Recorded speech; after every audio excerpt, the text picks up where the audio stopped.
you for hearing my testimony. We need your support to avoid electric, unreliable energy projects with large wind turbines from further damaging New Hampshire's tourist-based economy, property values, tax revenues, residents' health, and natural treasures. New Hampshire produces twice the power it uses, exporting the excess. New Hampshire's renewable power goals are more aggressive than higher wind states. The 3 wind turbines are needed here to produce the same power as 1 turbine in higher wind Dakotas or Kansas. Most New Hampshire wind power now is exported out of state, is less than promised, and is frequently curtailed because of grid limitations. Because wind here is predictably intermittent, often producing no power at all, it cannot replace conventional power and actually increases emissions from cycling existing power plants as backup.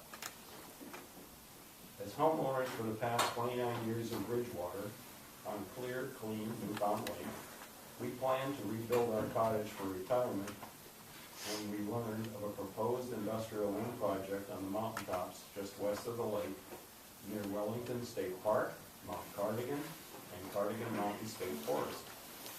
The 37 wind turbines initially proposed, now reduced to 23 much larger turbines, would be enormous, each larger than a Boeing 747 spinning on a post, towering about 1/3 higher, as you look at it visually, than the mountaintops, seriously degrading the scenic view from anywhere near the lake and Mount Cardigan. Discovering details of this project by a company that received almost $2 billion in federal subsidies over the past few years, we and others nearby stopped our construction plans. Sales of 2 properties on the hills behind us were canceled, all costing the local economy over $1 million in construction jobs and sales. Besides this wind project, the existing and troubled 24-turbine Rotten Wind project nearby, 2 additional wind projects are also being proposed, so real estate sales are impacted even further. All towns within view of these projects are affected, but only cited towns have a small voice in project approval. Why is this happening? Because of well-intentioned energy and siting policies that now have proven to be detrimental to New Hampshire's natural treasures.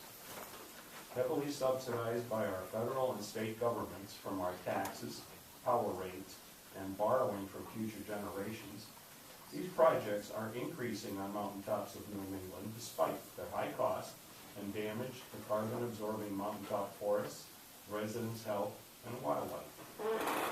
They increase power transmission costs and losses, aren't paying local towns as promised, actually increase local tax rates, and ruin rural town character.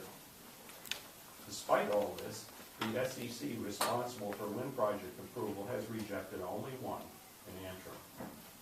New Hampshire's energy policy and SEC process must be revised to stop unreliable, destructive, electric energy projects such as wind that don't reduce emissions or fossil fuel use as promised. Far better solutions to energy and environmental issues are conservation methods like better building insulation, efficient windows, efficient appliances, lighting, more efficient vehicles, etc. Thank you. Any questions? Thank you very much. Any questions, Senator? Thank you very much for your testimony.